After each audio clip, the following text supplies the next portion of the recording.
For this opportunity, and today I'll be covering the topic on airway management and related procedures in critically ill COVID-19 patients.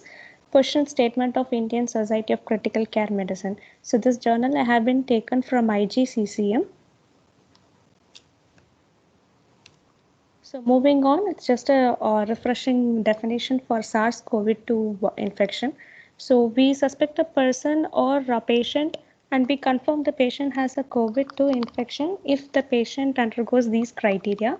So first thing is your clinical criteria where you can say the patient has acute onset of fever or cough or acute or onset three or more symptoms. If the patient is having any symptoms like cough, fever, or myalgia, or any distress that is related to any respiratory infections, and if the patient has any epidemiological criteria where the patient has been exposed to the area of high risk of transmission of virus or area with community transmission or any healthcare setting. So any person who is working in a healthcare setting where they are treating the COVID-19 patients or being exposed to the patients who are suspected or been confirmed with the COVID-19 within 14 days of intubation period. And moving on, next is our SARI definition, which is nothing but acute respiratory infection with history of fever, or if it has been measured of fever of more than or equal to 38 degrees Celsius, and if the patient is present with cough with onset within the last 10 days who requires the hospitalization. So moving on next, as we know that the COVID-19 pandemic has been affecting all over the world, like around 210 countries worldwide. It is predominantly affecting the lungs. So moving on, next thing is it's not only affecting the lungs, whereas it is affecting the other vital organs also.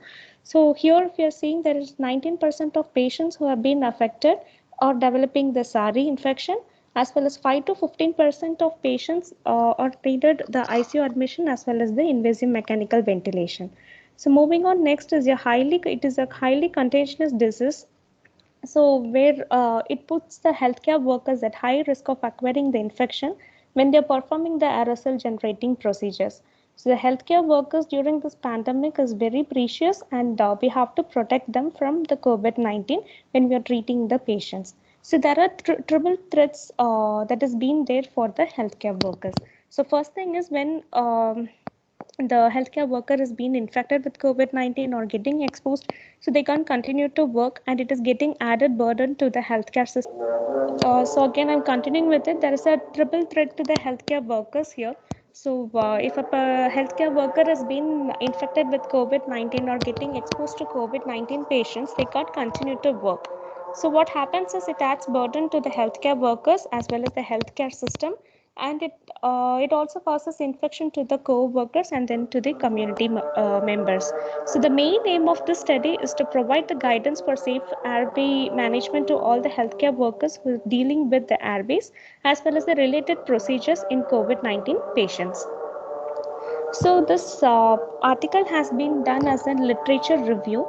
So they have taken the existing literatures from January 2020 to May 2020 that was related to the COVID-19, and they have viewed the literatures. So here they have also included the literatures that was regarding the SARS, MERS as well as the Ebola. So for reviewing the literatures, they have referred the PubMed, Medline, Embase, as well as all COVID-19 resource centers of various journals. So the keywords that has been given for this particular journal is airway, intubation, extubation, video laryngoscope, aerosol, droplets, nebulization, as well as the COVID-19. So the decision was made based on the expert opinion as well as the consensus was being done. So here the experts have been met and had a discussion on on a virtual platform, and here they have done an email communication also, and all the recommendations were debated and they have been discussed before the final recommendations were made. So here they have given the recommendation based on the classifications. So the first thing is the environment. So these are the basic general principles that has been given by them, which involves minimizing the risks as well as ensuring the safety for the healthcare workers. So first thing is the environment. Next thing is your personal protective equipment, which is nothing but your PPE, The next one is your airway management team of healthcare workers and the disposable and reusable airway equipment and the barrier devices. Preparation, which involves your airway card, assessment of airway. The next process, which is pre-oxygenation and the rapid sequence and delayed sequence intubation, oxygenation during apnea and manual ventilation. And the next, which is continuing on conventional versus video laryngoscopy and the use of endotracheal clamps, a confirmation of correct placement of endotracheal tube, unanticipated difficult intubation, tracheal extubation, percutaneous tracheostomy, flexible fiber optic bronchoscopy, nebulization in COVID-19 patients, and then the airway suction in ventilated COVID-19 patients, as well as airway management during the CPR. So we'll be seeing what all the recommendations that they have given in the following topics. So first thing is about the environment. So here, as we know that all the patients with COVID-19 diseases should be treated in a negative pressure room. So care should not be given to these patients in a positive pressure room. And as we know that there should be a minimum of 12 air exchanges per hour should be maintained to dissipate the aerosol that is being generated in the room. So the aerosol is being cleared within the 99% efficiency of duration of less than 30 minutes. So there are some factors that is contributing to increased risk of transmission of aerosols during the airway management. This is mainly because all the healthcare workers, mainly the respiratory therapists, nurses and the doctors, they have close contact with the patient's airway or in close contact with each other when they are doing the procedures. Or if the patient is being uncooperative due to either hypoxia or any altered sensorium. And there is a need for us to remove the surgical or the protective mask for the patient while performing the procedures like during the airway management. And there is also an increased risk of coughing due to the disease as well as the airway handling, and it has been incomplete with the neuromuscular paralysis. So moving on to the next recommendation, which is the personal protective equipment. So minimum number of healthcare workers should be present during the aerosol generating procedures. Whenever we are doing aerosol generating procedures or carrying the patients with COVID-19, we have to make sure that we are having a proper PPE. So here in this image, you can view that there is a face shield and a mask that is covering the head. Even you can have a goggles as well as the N95 mask for the protection. And following that, you can have the hood, so which covers your chest area. And moving on, next you will have a double glowing. So it has been proven that the double glowing will cause reduction in the infection or the transmission of the infection to the healthcare worker who is treating the patient.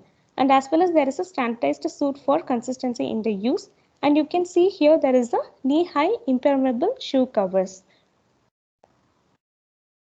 So here they have also said that all AGPs should be performed with full PPE, and they are also asking to use the PAPRs, that is nothing but your powder air purifying respirator while treating the patients, and use of double pair of gloves for all AGPs that has been carried out.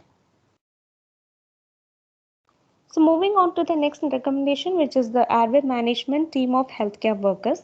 So here if you're seeing there is a high risk of AGPs such as the tracheal intubation should be performed by the most experienced clinicians in the team. So this will help in minimizing the attempts of intubation as well as it improves the first pass success rate.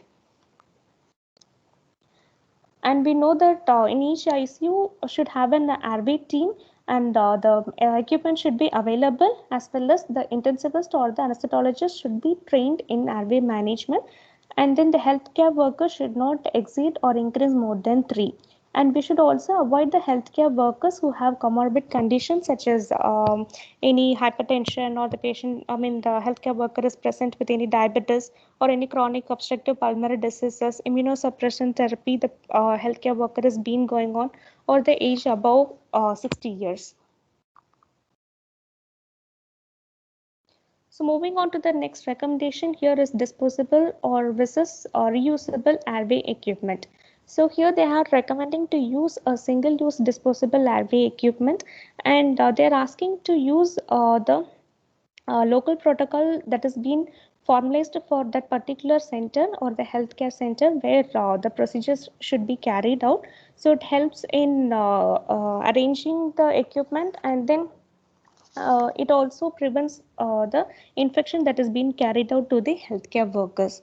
So here they are recommending to use the disposable equipment first thing, and then management considering the risk involved in sterilization as well as the disinfection. And here every institute should formulate the local protocols for transportation, and CSST should be carried out, and its storage also should be maintained properly. The next thing is the barrier devices.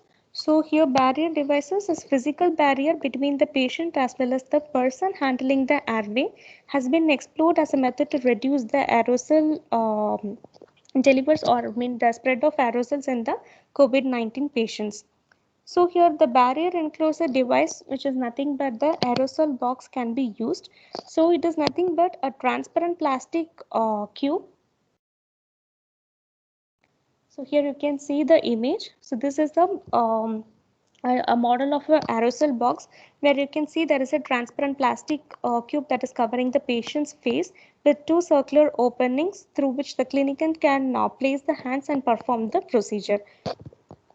So this also has a drawback that the procedures that is being carried out will be limited, where the clinician can't move the hands freely and perform the procedures. So to overcome this restriction, they have come up with the next model, where you can see there are two additional sleeves that is being attached, and here also you can see one more sleeve which helps the procedure to be carried out in an easier way. So here you can see there are long sleeve gloves in the barrier device, which has been there with the plastic wraps to further reduce the transmission of the infection. So next here you can see this is one model of aerosol box, which involves a multi-purpose portable negative flow protection chamber. So here A, which is nothing but a hook for hanging the airway equipments, and the next thing B, which is nothing but you're stabilizing the tubes to adjust the size, as well as C, which has the port for oxygen and the nebulization. And here this is one more model where you can see there is a multi-purpose portable negative airflow protection chamber. This can also be carried out when we are performing the procedures like intubation or any management, the airway management that is being carried out. So here mainly they are asking us to use this to prevent the infection that will be carried out to the healthcare workers. And if you are not familiar with this if you're not familiar with these techniques, you can just follow the technique that has been locally practiced in the healthcare centers. So here you can see there is an image where you can see there is a plastic wrap over the railings covering the patient. So this also avoid the spread of transmission of the infection to the healthcare workers. And here you can see there is a image B where the back mask ventilation has been carried out with the plastic wraps. And in the back mask ventilation, you can note that there is a HEPA filter that has been connected before the AMBU. And you can see there is a closed section catheter that is being connected here, mainly to remove the secretions while performing the intubation.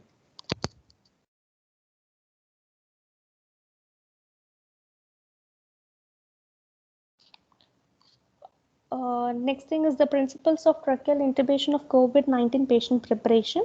So first thing is your preparation of the airway cot. So every ICU should have a dedicated airway cot where all the equipments have been filled, and then it should be suspected and it should be inspected, and there should be a checklist that is available for the airway cot, which should be checked during every shift.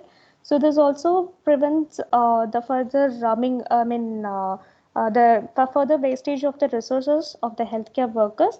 And then during the cardiac arrest cart or the resuscitation cart should always be kept outside the room. It should be always available.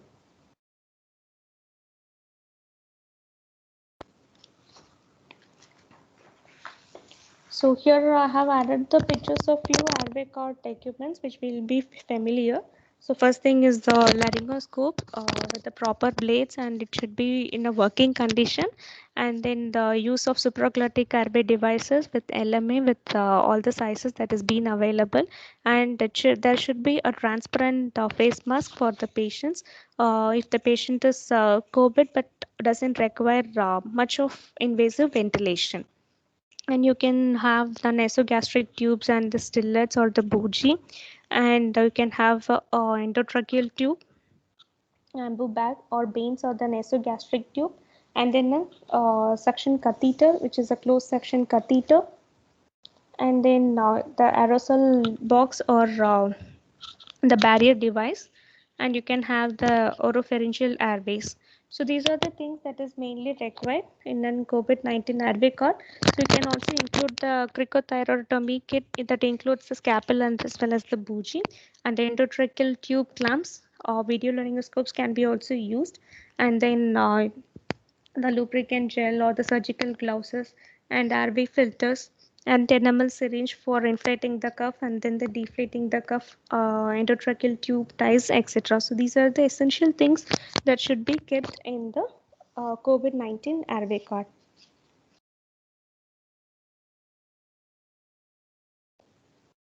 So moving on, next is the assessment of airway. So here they have given two things, like one is the MECOCA score and the Heaven criteria for anticipating any difficult airway. If you are not familiar with this criteria, they are also recommending to follow the criteria that team is being familiar with. So moving on, first thing is your MECOCA score, where M stands for Malapati scoring, which is of 5, and then obstructive sleep apnea, which is of 2, and then the cervical spine movement, which is of 1, mouth opening, where they have given the scoring of 1, comatose patients 1, hypoxemia, which is of scoring 1, non-anesthetologist intubator, which is of 1. So if you have the score more than 2, it is predicted to have the difficult airway. So when you're getting a score of 2 or more than 2, or if you find any of this in the patient, you can anticipate the difficult airway and prepare the difficult airway intubation process. So next criteria is your Heaven criteria, where H stands for hypoxemia. If the patient has an oxygen saturation of less than or equal to 93% at the time of initial laryngoscopy. And the next thing is your extremes of size, where the patient, pediatric patient is being present with the age less than or equal to 8 years of age, or any clinical obesity is being present. And then any anatomic challenges, such as if the patient has been exposed to any trauma or aspiration of foreign body or any structural abnormalities that is being present, which limits the laryngoscopic view, or if the patient is present with any blood, vomit or fluid. So the fluid present in the pharynx, it will be present in the pharynx or in the hypopharynx at the time of laryngoscopy. The next thing is your excongregation. So where here you can see there is a suspected anemia potentially that has been accelerating the patient to get desaturated during the rapid sequence intubation that has been associated with apnea. So this is nothing but when you suspect a patient with anemia, where this anemia will lead the patient to desaturation when we are performing the rapid sequence intubation. So where the patient will go for apnea, as well as there will be desaturation that will worsen the condition for the patient. And the next thing is the neck. So if there is any limited cervical range of motion due to immobilization or any arthritis problem. So these are the two criteria that is being recommended. So moving on, next is the intubation team. So as we all know that we are intubating the COVID-19 patient or treating the COVID-19 patient with the negative pressure room. So here you can see there is a negative pressure room, and this is the place where the patient is being made to lie down, and the airway manager or the senior who is well known in maintaining or the airway management can stand here on the head side, and the second operator who is the airway assistant should stand either one side of the patient. And the team members, who is also known as the runner, will be standing immediately outside the room for getting additional help. So the third member will be present here, team member for administration, for giving the drugs as well as for monitoring the vitals. So outside the room you can see there is a crash cart that has been kept if any case of resuscitation is required, and that will be airway team helper 1. So here this person will be there immediately outside the room for getting any additional equipment or any further help is being required. This person will be entering and then replacing the one who gets exhausted or can't perform the function. So next thing is your airway plan. So here all the team members should be familiar with the airway management strategy for the patient, and they should also be able to trigger for moving from one place to the next. If one particular airway, if they are not able to intubate, like for example, if they are not able to intubate with the endotracheal tube with the stillet in, or with the help of bougie, or they can switch over to the next supraglottic airway, which is a second generation airway, and they should be able to perform that too. So the person who are handling the airway should be able to perform one or the other method to save the patient, and it's better to avoid the urgent intubation and have adequate time for discussion. So non-productive gears should be there when we perform the procedure such as the intubation or the extubation. So moving on to the pre-oxygenation. So in non-emergent situation, we know that all the patients should be pre-oxygenated either for 3 to 5 minutes, and pre-oxygenation should be done with the face mask with the tight seal, either with your CE technique or VE technique can be carried out. But in case of COVID-19, they are not recommending to use the back mask ventilation because there is a risk of contamination and should be preferably avoided in those conditions. So all the patients should be pre-oxygenated for 3 to 5 minutes with 100% of oxygenation, and here you can see that a face mask should be tight fitting seal for pre-oxygenation, as well as they are recommending to use the viral filter between the mask and the respirator. So here in the image you can see there is a ventilation mask or anatomical mask, and you can see there is a closed section that is being connected here for removal of debris, and you can also see there is a HEPA filter that has been connected between the ambu bag and the anatomical mask, so that it prevents the contamination of the ambu bags or your raw beans that has been used. So placing an oxygen mask over HFNC cannula if the patient is been already continuing on the HFNC, and we have to stop the HFNC oxygen flow before removal of mask for intubation. So whenever we are getting ready for the intubation, we have to stop the HFNC flow and then we have to carry out with the procedure of intubation.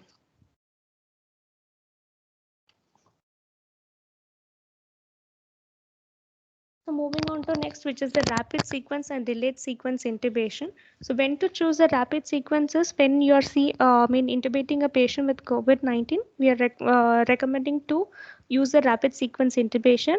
Whereas if the patient is agitated or the patient is uncooperative, then you can choose for the delayed sequence of intubation. So cricoid pressure has also been considered here during the process of intubation.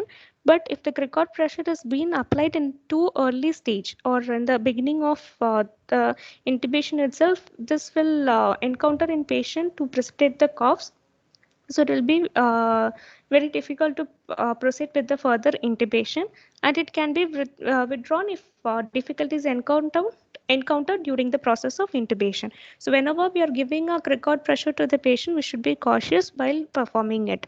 And higher doses of neuromuscular blocking drugs for rapid achievements of neuromuscular paralysis should be also carried out during the process of intubation. So the next thing is your oxygenation during apnea and manual ventilation.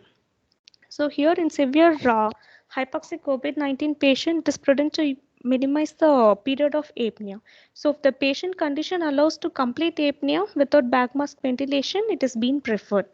And So here they're recommending to use the second generation supraglottic airways with filters for ventilation during the apnea whenever it is been available, and they're recommending to give small tidal volumes in patients when they require the manual ventilation. So here they are not recommending to use the HFNC for apneic oxygenation.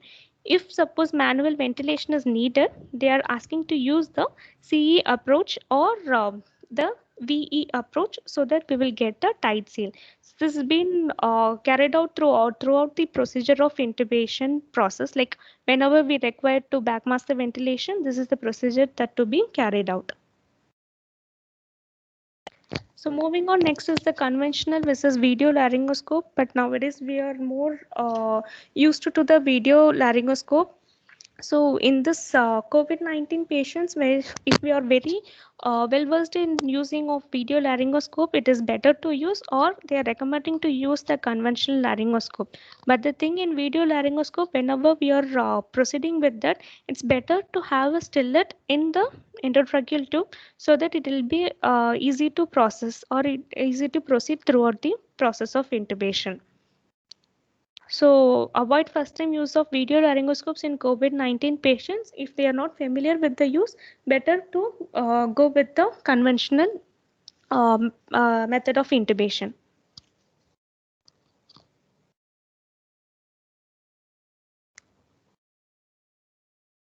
So next thing is the use of endotracheal clamps. So use of endotracheal tube clamps is very much recommended in COVID-19 patients. Whatever the procedure has been carried out, even post intubation, they are asking to clamp the endotracheal tube and then connect the patient to the ventilator. Clamps can be removed only after the tracheal cleft inflation. So once when you are introducing the tube into the patient airway, immediately after inflating the the cuff, they're asking to remove the clamp after that. Before that, they are not recommending to remove it, and the endotracheal tube is being connected to the ventilator. So clamps plays an important role if the patient is being intubated, even for delivering any aerosol procedures, or during any procedure that is to be carried out in a patient who is being ventilated. It's better to clamp and then pass the ventilator and carry out the procedures. So next thing is the confirmation of correct placement of endotracheal tube. So here they are asking to use the capnograph or the capnography for confirming the tube position. So in some hospitals, it has been carried out the use of ultrasounds in ICUs, where they are used to check the tube placement also, as well as the other procedures also to be carried out. So bilateral symmetrical chest rise on ventilation is a good clinical indicator to confirm the tube position. So mainly in COVID-19 patients, you can use the capnography, which helps us to confirm the tube position, or the ultrasound. There is also a secondary device that has been available for the confirmation of the endotracheal tube in the patient. So moving on, next is the unanticipated difficult intubation. So here they are recommending to use early use of the second generation supraglottic airways for unanticipated difficult airway. And the second thing what they are recommending is cricothyrotomy by a scalpel and a bougie technique. So this is recommended only in the end stage, where you are not able to intubate the patient, and it is a very difficult difficult intubation. The next thing is the tracheal extubation. So there is a risk of aerosol generation even with the extubation, as we have seen in the process of which has been carried out even in the intubation also. So it is potentially more likely to transmit the infection, mainly due to lack of neuromuscular paralysis in the patient, or if the patient will have a potential for coughing during the process of extubation. So the barrier precautions for extubation will be same as that has been carried out for the intubation process. And patient should be clearly explained the sequence and about the barrier device should be placed here. And plastic drops or aerosol box can be considered when we are carrying out the process of extubation. So TP's trial are being asked to avoid, and the patient should be extubated directly from the pressure support ventilation or the CPAP. So here they have asked to avoid the assessment of power by asking the patient to cough And then here they have asked to use the negative inspiratory force on ventilators that should be assessed for the respiratory muscle efficiency. So we can assess the negative inspiratory force in the patients and then carry out the extubation process rather than following the normal TPS trial or encouraging the patient to cough. And here they are recommending to use a pressure support ventilation or the CPAP when we are carrying out the process of extubation. And they are asking to avoid the use of routine nebulization post extubation, and leak test might increase the risk of aerosol generation, and this should also be avoided. And the patients are asked to provide the surgical face mask immediately after the extubation. So moving on to percutaneous tracheostomy. So it is completely, they have asked to avoid the process of percutaneous tracheostomy in non-ventilated patients, that is COVID patients, unless it is a life-threatening condition. And here they have asked to use the sedation as well as the neuromuscular paralysis when they are doing the tracheostomy process. And they have asked to use the ultrasound aided percutaneous tracheostomy to minimize the exposure to the healthcare workers, so that it limits the number of healthcare workers also, and the process can also be carried out where the infection also won't be spread to other healthcare workers also. So moving on to next is the flexible fiber optic bronchoscopy. Here they have asked to avoid the bronchoscopy procedure in patients who are not ventilated, in mainly in the COVID-19 patients, for the diagnostic purposes. So whenever a bronchoscopy is being indicated, the endotracheal tube must be clamped. So here also you can see the use of endotracheal clamp, and the patient can also be carried out with the ventilation must be clamped before insertion of the bronchoscopy. So here again you have to pass the ventilator, and then you have to clamp the endotracheal tube first to clamp the endotracheal tube and then pass the ventilator, and you can allow the bronchoscopy or the fiber optic bronchoscopy to pass through. So here there are two images where you can see this is a suction port of a catheter mount where the bronchoscope is being allowed to pass through. And the next thing here also you can see there is a main channel or the port that has been open, and the bronchoscopy is been the bronchoscope has been inserted in.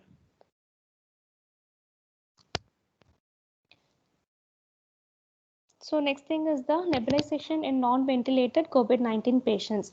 So here they are asking to avoid the regular nebulization in COVID-19 patients, and they are recommending to use the pressurized meter dose inhalers or the DPI in patients who are able to breathe spontaneously, and as well as in the cooperative patients. And they are asking to avoid the use of jet nebulizer in patients where the PMDI or the DPI can be used.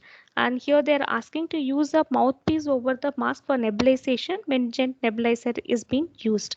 And here also they are recommending to use the viral filters or the bacterial filters on the expiratory port of the mouthpiece. But mostly we are using this PMDI or DPI in patients if they are being suspected with bronchial asthma, or the patients who are been there, like on continuous medication with COPD, or any bronchospasm is being there for the patient.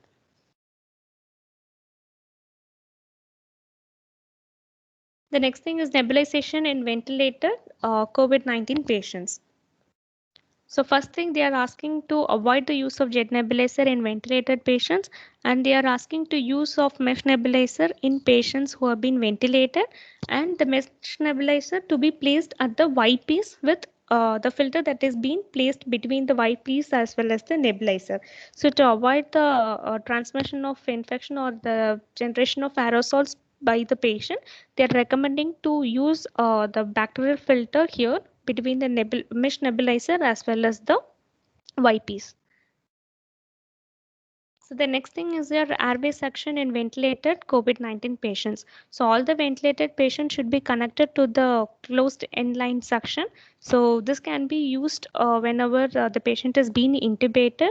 So this suction device can be changed. So as I told you earlier, whenever you are changing the device or introducing something to the endotracheal tube, the ventilator should be passed, and the endotracheal tube should be clamped, and the device should be changed. So the last thing is the airway management during the CPR. So here they are recommending early use of advanced airways devices during the CPR, and they are asking to brief interruption in chest compression to secure the airway with an advanced airway devices. So here they are also asked to use the ICU ventilators for ventilating the patient during the CPR instead of manual ventilation, so which helps in preventing the transmission of the infection to the healthcare workers. As per the AHA has suggested to interruption of chest compression to secure an advanced airway, and once endotracheal tube is been achieved, they are recommending to use a HEPA filter immediately to connect between the endotracheal tube. So it is also recommended to ventilate the patient using the ventilators rather than the manual ventilation. So to conclude all this, like airway management in COVID-19 patients is a very challenging one. There are many unknown risks that has been carried out. Even the healthcare worker who's carrying the COVID-19 patients will also be exposed. So it's better to save ourselves before entering and giving care to the patients. So here they're asking to follow the simple just to follow the simple steps and familiar techniques and the reliable ones for which provide safety for the patient as well as for the healthcare workers. So as the pandemic is being still continued, here they are recommending to follow the protocols as well as the procedures either that has been recommended by them by the expertise meeting or other discussion that has been carried out, or the one that we are familiar with, or with the one that is being carried out in the hospitals in the routine procedures. Thank you. Okay. Okay. So this was my topic, 10 tips to optimize weaning and extubation success in the adult critically ill. I don't have any conflict of interest to present the study here. We know the mechanical ventilation is a life-saving tool for ICU patients, but it also has associated with many complications. So I think the complications like ventilator-associated pneumonia, ventilator-associated lung injuries, so many complications will happen when you're continuing with mechanical ventilation. So when new complications added to the patient, it also increasing the length of stay, their cost of stay, everything will be increased when patient is in ICU. Then another thing, when you're taking the total duration of mechanical ventilation, for example, if you're ventilating patient for 10 days, their 5 days time will be taking for weaning. So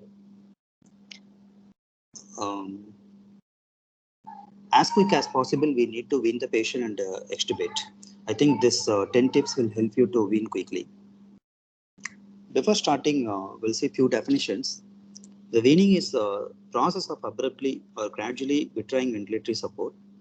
The spontaneous breathing trial is mainly to assess the patient's ability to breathe while receiving minimal or no ventilatory supports.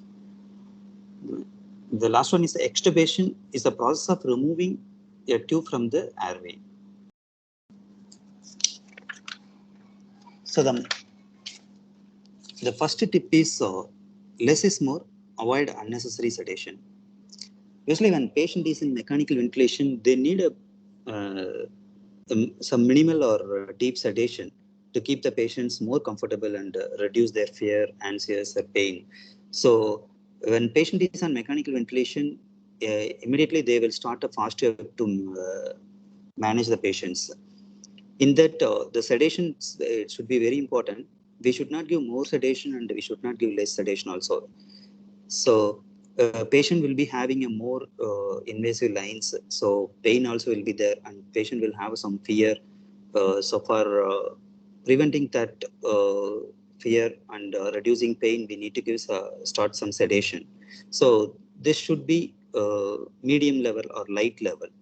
So we need to avoid unnecessary sedation here. And weaning, we should not so weaning cannot optimize unless if you're optimizing sedation and paralyzing agent off. So before starting ventilators weaning, you need to optimize the sedation. If daily we need daily when you are coming into the duty, morning the multidisciplinary team rounds, they will decide whether to stop the sedation or we can come down the sedation dose. Like they will decide and they will check for eligibility of SPT trial. Then they will start to wean. Then next one is sedation holiday. So daily at 6 to 8 o'clock in the morning or 1 to 2 o'clock in the afternoon, we need to decide we can come down the sedation dose, and we need to try to off the sedation dose if patient is okay or stable. So then it's easy to wean the patient from the mechanical ventilation. And if you're following sedation protocol, it shows the shorter duration of mechanical ventilation. And these are all the commonly used sedations in the bedside: propofol, benzodiazepines, opioids, ketamine, thiophantan, alpha-2 agonist. But I'm not going into deep in these drugs. There is a many scales are available to assess the patient with a sedation assessment scale. The like a ROS is a Richmond Agitation Sedation Scale, and Sedation Agitation Scale SOS.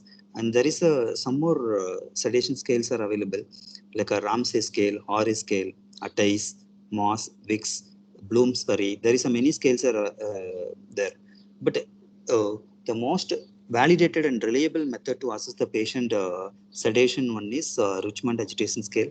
Most of the ICUs are following Richmond Agitation Sedation Scale. Always we need to maintain the light level of sedation in ICU. The study shows in 2002 they published in Clinical Practice Guidelines. They're telling if you're maintaining light level of sedation in ICU, it improves the clinical outcomes. It reducing the shorter duration of mechanical ventilation and reducing the length of stay. So this was the Richmond Agitation Sedation Scale. It has a different target level. It starts from +4 to -5. The -5 is no response, the deep sedation. It means +4 is very dangerous. Dangerous. It's not sedated properly, so patient may be violent. Same like a sedation agitation scale. It has 7 scores, 1 to 7. Same like 1 is deep sedation, 7 is dangerous. So most of the places they are using a sedation scale is a Richmond Agitation Sedation Scale. In this, always we need to maintain light sedation. So -2 to -3 we need to maintain. So according to the first tip is we need to avoid unnecessary sedation and always try to use a light sedation target. And sedation holiday, daily we need to allow sedation holiday. We need to stop or wean the sedation, then try to check the patient, is he eligible for SPT trial, spontaneous breathing trial. Then next one is diaphragm productive ventilation. We know lung productive ventilation. So what is diaphragm productive ventilation? Anyone? You can unmute and talk.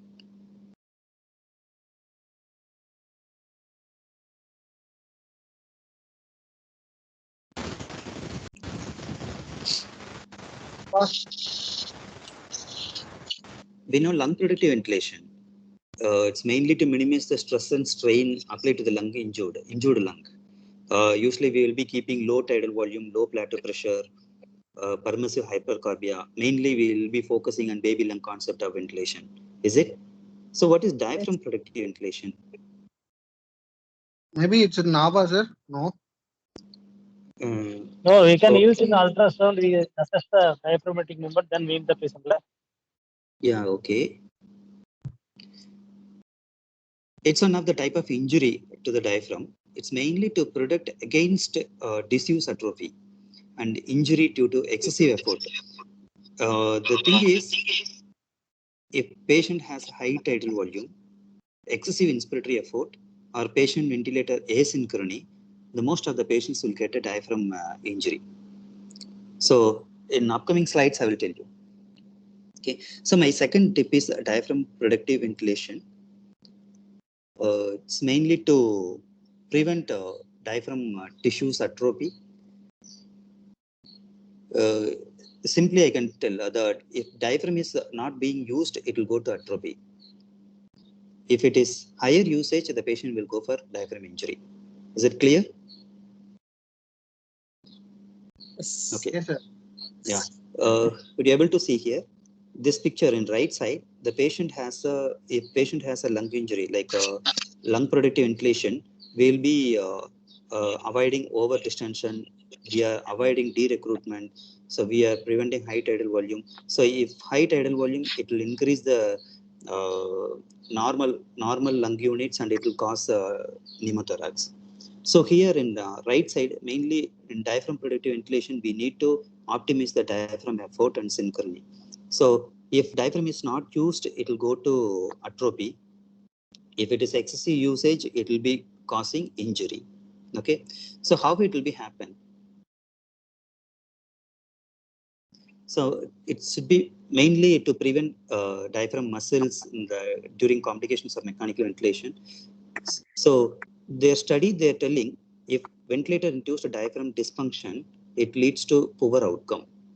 So we need to avoid PCLI. There is a word called PCLI. That means patient self-inflicted lung injury. How it happens? Same like a diaphragm injury. If patient getting a high tidal volume, example, if you are keeping patient on PSV mode, like a CPAP with the pressure support or a pressure control mode, if you are allowing more tidal volume, like more than 7 ml, 8 ml per kg, it's may chance to get a diaphragm injury. And excessive inspiratory effort, patient ventilatory asynchrony, these all the things will make a lung diaphragm getting injury. There was a study, it was published in American Journal of Respiratory Critical Care Medicine. In this, what they're telling, use of controlled mechanical ventilation with rapid loss of diaphragmatic force generating capacity, it's causing a diaphragm injury. So when patient getting a diaphragm injury, it's very difficult to discontinue the ventilator support. So what they did in this, the same journal, they compared two ventilator support of patients, the long-term ventilatory patients and the short-term mechanical ventilatory patients. In this, this is an electron microscopic picture. It indicates the relationship between duration of mechanical ventilation and the diaphragm. Just a minute.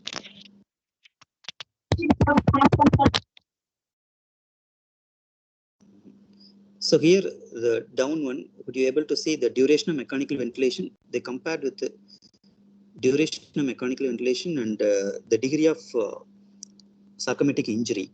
The right side A and C is short-term mechanical ventilation. The B and D is long-term mechanical ventilation. When would you able to see the structure of A? It is well organized. When you're giving when you're taking the long-term mechanical ventilation structure, it is disorganized. It shows there is a diaphragm injury. It's more on long-term mechanical ventilation. And would you able to see the F? There, the dotted lines are long-term mechanical ventilation. When the duration of mechanical ventilation is increasing, the degree of damage also is increased. So same like in E, in short-term mechanical ventilation, the P value is very low compared to long-term mechanical ventilation. Sorry, am I audible? Yes, you are audible. The word PCLI, patient self-inflicted lung injury, it's mainly same like ARDS lung pathophysiology. When the lung injury happens, the capillary leak will be there. It leads to pulmonary edema. If it goes to interstitial space, it will cause interstitial edema. When it reaching to the alveoli, the pulmonary edema will cause the impairment of gas exchange and respiratory mechanics, and automatically the patient respiratory drive will be increased.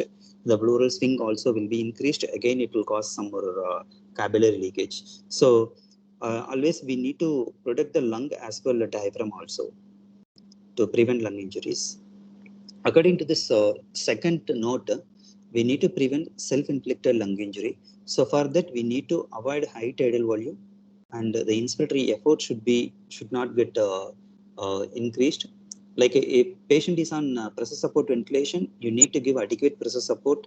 Patient should not get fatigue when you are using pressure support mode. And the third tip is daily screen for spontaneous breathing trial. first you need to find patient is eligible or not before starting weaning. The primary reason for intubation should be corrected. Before starting weaning, you need to check these parameters, then how to start to wean. And all the vital parameters should be in the range, and the weaning criteria should be fulfilled. In respiratory aspect, the PF ratio should be more than 150, the FiO2 below 40%, the PEEP should be below 8 centimeter of water. For this, there is a clinical trial. It was published in National Library of Medicine. In this, they assess the frequency of screening and SPT technique trial. In this, what they did is they used OD and BD screening. OD means once a day, BD is twice a day. What they will do is daily after coming to the duty, the respiratory therapist, morning 6 to 8 o'clock, the OD screening will be 6 to 8 o'clock. BD screening means morning 6 to 8 once, afternoon 1 to 2 the timing. So the OD and BD, they compared the SPT trial, they compared. They concluded as more frequent screening will reduce time to successful extubation. So the more frequent screening, if you are giving many times, like morning once, afternoon once, if you are trying to wean the patient, is he eligible or is he fit for weaning? Just if you are checking, it is increasing the time, reducing the time for successful extubation. The one more study, it was published in the trial journal. Here, this study was conducted at North America. In this study, they found 24-hour of RT present an important opportunity to optimize SPT technique. So here, the optimal SPT training, SPT screening frequency and SPT technique is mainly to minimize patient's exposure to invasive ventilation and ventilator-related complications. So here they are telling, if there is a 24 hours of RT's presence, it's reducing the complication and increasing the time for SPT trial. According to this third point of tip, first, before starting weaning, we need to assess the patient is he eligible for weaning or not. Then the SPT frequency based on clinical decision. So institutional basis, they may vary. Some hospitals will usually they will tell in afternoon don't wean the patient. Nighttime try to keep the patients on full ventilatory supports like control mode. Like they may give an order. So at least once a day we need to try for weaning for all patients. So your plan for weaning, and we need to choose which SPT will be better. The choosing of SPT will be not an easy task, and there is no comparative study also for this to choose this one. Like they are preferring SPT technique is PSV trial, like a CPAP with the pressure support what we are using in India. It's mainly the goal of SPT is first we need to ask a question to ourselves. It's first thing. Is he fit for weaning? First, you need to ask the patient with yourself. If he's fit, you can start to wean the patients. At the time, which technique we can choose for weaning? TPS trial versus PSV trial. There is a studies are telling. I will show you in the upcoming slides. In this, their studies they are telling if you are choosing TPS for 60 to 120 minutes, they found there is a higher rate of SPT failure and delayed extubation. If you are choosing a PSV for 30 minutes with a 5 PEEP and PS of 7, they found there is a post-extubation respiratory failure. But we don't have option to choose another. They tried with 0 PEEP, PS of 7 with a 30 minutes. They found this was the studies are showing good outcome. But according to clinical practice, without PEEP, if you are starting to wean the patient may chance to go for atelectasis, the hypoxemia may chance to get. So these are the issues they have discussed the upcoming journals. This journal was published in 2019 at JAMA. The effect of pressure support and the TP's ventilation strategy, they concluded the higher rate of successful extubation in PSV, not in TPs. Okay. The another study, it was published in Respiratory Care Journal. They have assessed the characteristic of subjects who failed in 120 minutes of spontaneous breathing trial. They used a pressure support ventilation to wean the patient, and daily morning the respiratory therapist will screen the patient. If he is eligible, they will check this criteria, then they will start to wean the patient. The criteria what they set is PF ratio should be more than 150, PEEP should be below 8, and FiO2 should be below 50. In the study, they used 120 minutes of SPT with a 0 PEEP. They found there is a failure of SPT here. Here Why the 120 minutes is the continuous 120 minutes or the intermittent? continuous? Okay. Okay. In that again, they studied with a 30 minute. They said the 30 minute of PSV trial will be more sufficient. The same study they discussed like this. The two studies reported the SPT failure rate was higher in subject who received 120 minute SPT than 30 minute. So 30 minute SPT may be sufficient. They concluded like this. So according to fourth tip, choose SPT for PSV mode. PSV is what we are using is CPAP with the pressure support. So in Macworth ventilator, it will be says like CPAP with the pressure support mode. But in Hamilton and other ventilator, the mode name will be like a PSV, pressure support ventilation. And shorter duration of SPT trial will be helpful. According to the clinical situation, you need to choose the duration. If patient has a neuromuscular disorder or OPC poisoning, any muscle disorder related cases, you can give a TP's trial. Some more time you can give for long-term TP's trial also to assess the respiratory muscle fatigue. So this should be according to the clinician suggestion, you need to go ahead. And don't go for without PEEP CPAP trial. It may cause acute hypoxemic episodes. The fifth point is protocol, a semi-automated weaning strategy. The protocols are very important to follow systematic approach, not only weaning protocol, whatever the procedure or any guidelines we are following for respiratory, if you are following the protocol, it will help to reduce our workforce, and it will be easy to wean the patient, and also it will be organized one. So ventilation liberation protocol checklist, if you are following some checklist for daily weaning, the studies are telling one ICU free day it's getting compared to without using protocol weaning. I think there is a ventilator weaning protocol, so I will show you in coming slides.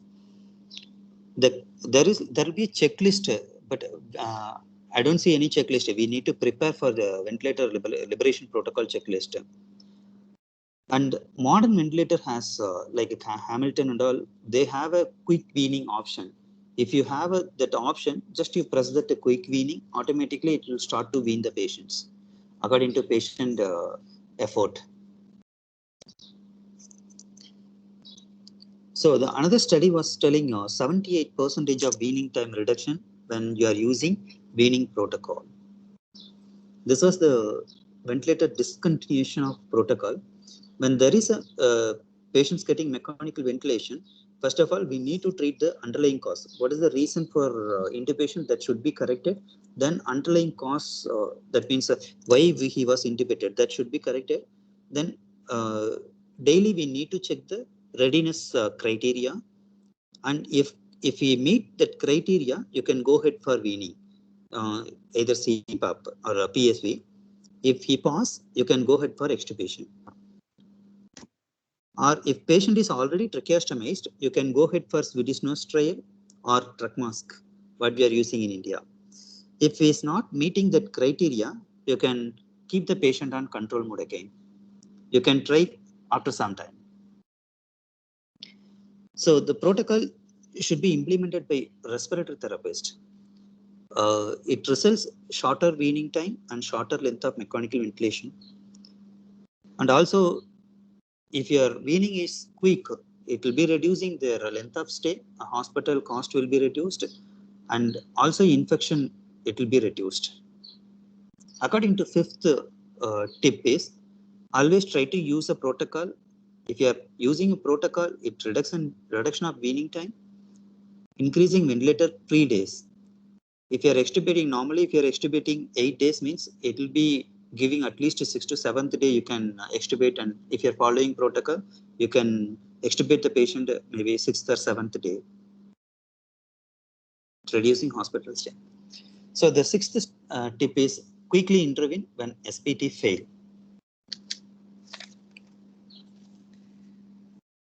Always before weaning, as I said, first you need to check the eligibility. If he's fit for eligible, you can wean the patient to CPAP or PSV. So it may shorten the duration of invasive mechanical ventilation. If PSV fail or SPT fail, rule out the cause, why he had a fail, and intervene the patients quickly. There was a study published in Respiratory Care Journal. We saw the last slide. They found there was a failure reason for SPT is the respiratory rate will be high, the tachypnea will be there, and index ratio, rapid shallow breathing index ratio will be more than 105. Tachycardia, hypotension or hypertension, PF ratio will be 150 below. So these are all the things they have mentioned here. And also this was there was a hypopnea and labored breathing also was mentioned. So sorry, hypoventilation, it increasing the carbon dioxide level. So these are the common cause for failure of SPT. And the patient will be having some pain, anxious, fear. This also will cause SPT failure. So according to sixth tip, you need to rule out the cause for SPT failure and quickly intervene. What is the cause for failure? Then seventh tip is inspiratory muscle load and force generation ratio. Usually the imbalance between respiratory muscle and capacity will result in respiratory failure. So for maintaining balance, the muscle should be recruited. The recruitment of each muscle, the respiratory muscle, depends on their load imposed on respiratory system, lung volume, and phase of respiratory cycle. When the respiratory muscle getting recruited, it has a more beneficial effects to reduction of end expiratory lung volume, reduction of transpulmonary pressure, increased muscle capacity will be, inspiratory muscle capacity will be increased. This was the physiology of expiratory muscle recruitment. This picture shows what are the causes and consequences of expiratory muscle recruitment in a normal healthy condition. The first three box, high respiratory load, low inspiratory muscle capacity, increased end expiratory lung volume. These are all the things are causing expiratory muscle recruitment. If expiratory muscle got recruited, the lung strain will be reduced, inspiratory muscle capacity will be increased, and also lung volume will be good. Sorry. And this was the study published in 2015 in Springer Link. They said 80% of patients are getting diaphragm dysfunction when we are ventilating the case.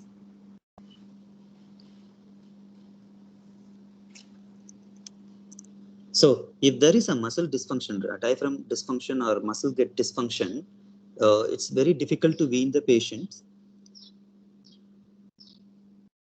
Sorry. It's very difficult to wean the patients. So always try to keep the muscles are recruited. So what they're telling is daily at least you need to give the SPT trial for getting muscles to get load. That means if you are not weaning the patients for long term, the muscles get atrophy. So the muscle will not quick actly.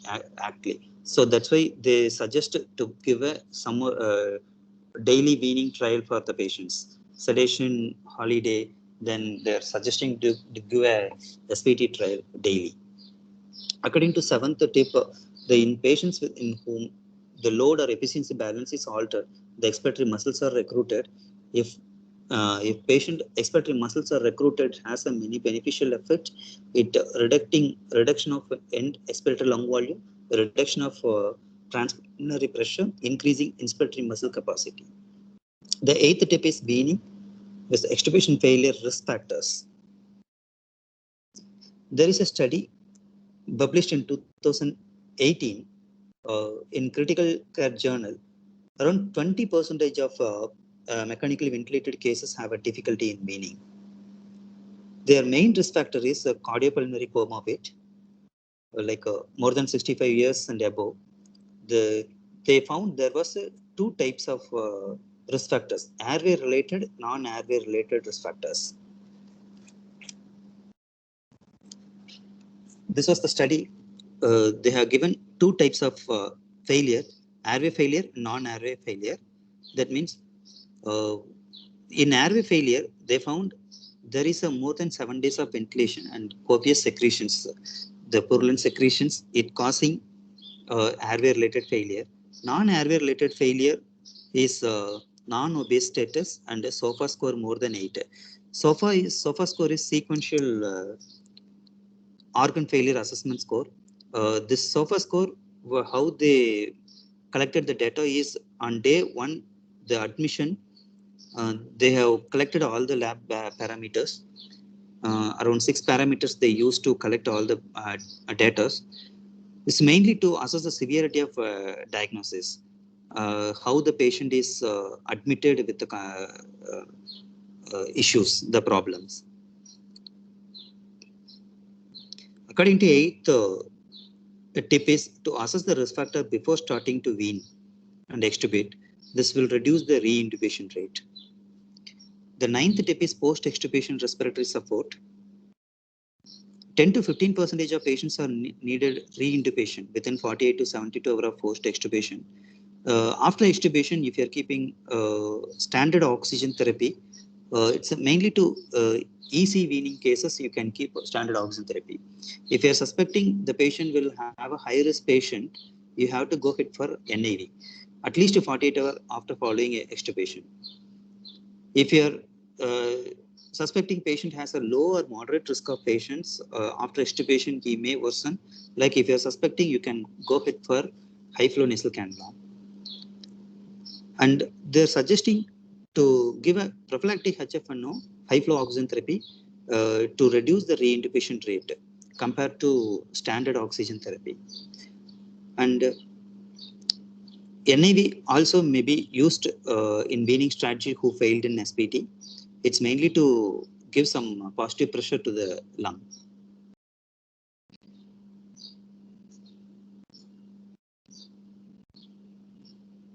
According to 9th tip, the use of HFNO or NIV after extubation will be reducing the re-intubation and high-risk category patients.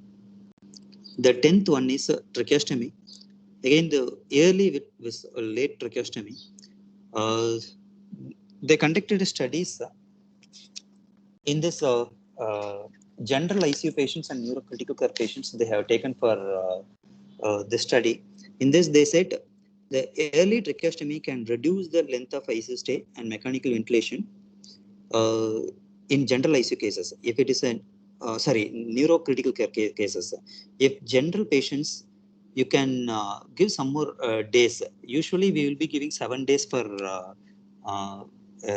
waiting for 7 days we will be keeping the patient on ET tube, then we will decide for tracheostomy.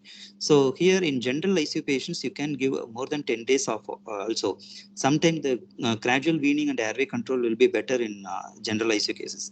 Like OPC poisoning or neuromuscular disorders, GBS, myasthenia gravis, they may improve little longer time. So at this time, you can decide, go ahead for early tracheostomy if neurological is bad. So if his airway is controlled and infection rate is not much, you can try more than 10 days also. So this was the study they are telling into go ahead for early tracheostomy for neurological not improving cases. So according to 10th tip, early tracheostomy for neurocritical care patients, early eligible late tracheostomy for it's getting, if patient is in airway control, you can start to give a gradual weaning.